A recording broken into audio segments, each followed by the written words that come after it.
Hello बच्चों। तो आज हम यूनिट 7 ऑल्टरनेटिंग करंट का एक बहुत ही इम्पॉर्टेंट टॉपिक कवर करने वाले हैं, सीरीज एलसीआर सर्किट। देखो, डरने की बिल्कुल ज़रूरत नहीं है। आज हम इस टॉपिक को इतना आसान बना देंगे कि आपके सारे कॉन्सेप्ट्स एकदम क्लियर हो जाएंगे और एग्जाम्स के लिए भी पक्के हो जाएंगे। तो चलिए शुरू करते हैं।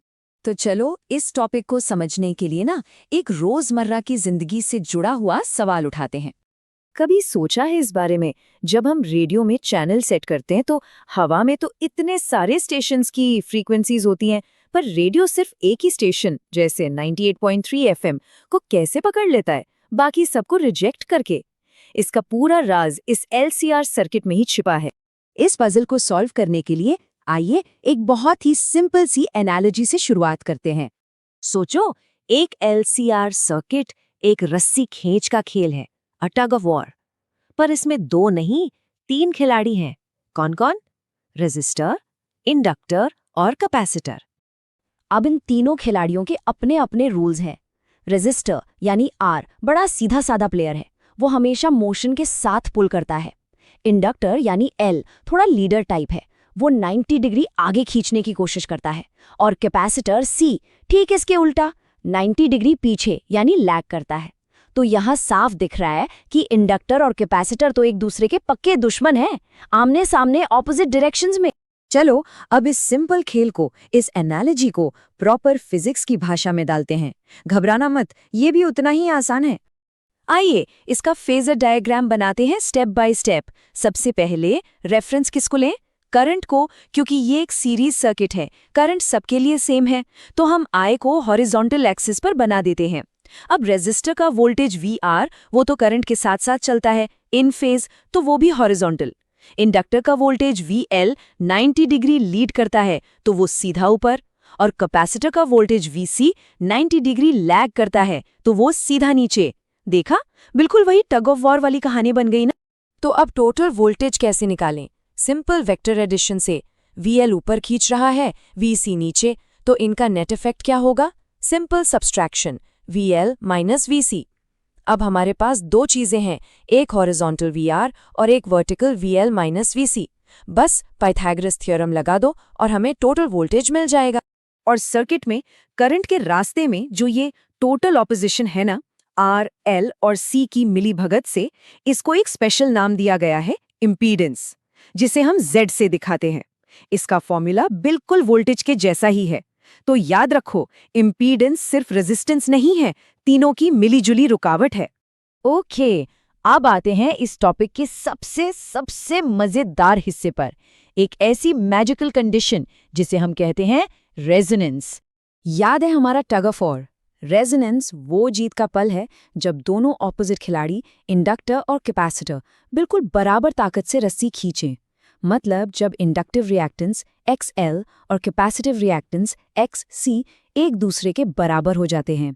जब ऐसा होता है तो वो एक दूसरे के असर को पूरी तरह से कैंसिल कर देते हैं। लेकिन ये कमाल हर वक्त नहीं होता, ये सिर्फ और सिर्फ एक खास फ्रीक्वेंसी पर होता है। उस खास फ्रीक्वेंसी को हम कहते हैं रेजोनेंट फ्रीक्वेंसी, यानी ओमेगा नॉट। और पता है ये कौन सी फ्रीक्वेंसी है? ये वही फ्रीक्वेंसी है जो हमारे रेडियो स्टेशन की है। तो इसका अंजाम क्या होता है सोचो? इम्पीडेंस के फॉर्मूला में से XL माइनस XC वाला पार्ट गायब हो गया, 0 हो गया। तो इम्पीडेंस क्या बचा? सिर्फ R, यानी सर्किट की रुकावट अब तक की सबसे कम, मिनिमम हो चुकी है। चलो इसको एक छोटू से एग्जाम्पल से समझते हैं। मान लो एक सर्किट है, R है 10 ओम्स और सोर्स वोल्टेज है 200 वोल्ट्स। सवाल ये है कि जब ये सर्किट रेजोनेंस पर होगा तब इसमें से करंट कितना फ्लो करेगा? बहुत सिंपल है, हम जानते हैं कि रेजोनेंस पर Z = R, यानी Z हो गया 10 ओम। तो करंट V/Z 200/10 20 एम्पियर्स। ये इस सर्किट से निकलने वाला मैक्सिमम पॉसिबल करंट है। और बस यही तो है रेडियो का जादू। रेडियो उस एक फ्रीक्वेंसी को पकड़ता है जहां Z मिनिमम और I मैक्सिमम हो जाता है, और बाकी सब फ्रीक्वेंसीज पर करंट कम रहता है, इसलिए वो हमें सुनाई नहीं देती। चलो आप कुछ ऐसी कॉमन गलतियों की बात करते हैं जो एग्जाम में छुपके से आपके मार्क्स काट लेती हैं। इन्हें हम साइलेंट किलर्स बोलेंगे। सबसे बड़ी गलतफहमी, लोग सोचते हैं रेजोनेंस पर रेजिस्टेंस 0 हो जाता है, बिल्कुल नहीं, रेजिस्टेंस को कुछ नहीं होता। जीरो क्या होता है? नेट रिएक्टेंस यानी XL माइनस XC का झगड़ा जीरो होता है। इम्पीडेंस मिनिमम होता है Z=R पर जीरो नहीं। एक और साइलेंट किलर, रेजोनेंस पर VL और VC जीरो हो जाते हैं। गलत।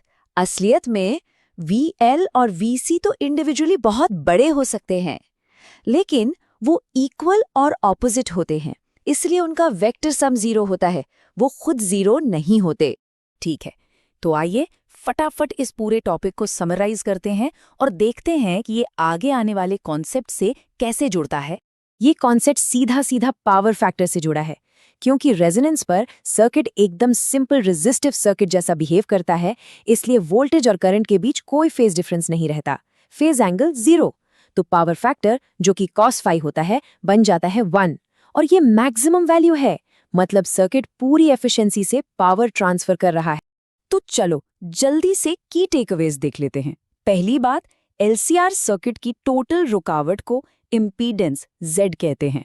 दूसरी बात, इंडक्टर और कैपेसिटर एक दूसरे के दुश्मन हैं, हमेशा अपोज करते हैं। तीसरी, रेजोनेंस तब होता है जब इनकी लड़ाई बराबरी की हो, यानी XL = XC। चौथी, रेजोनेंस पर इम्पीडेंस सबसे कम Z R और इसलिए करंट सबसे ज्यादा होता है। और आखिरी और सबसे इंपॉर्टेंट बात, रेडियो ट्यूनिंग का प्रिंसिपल यही है।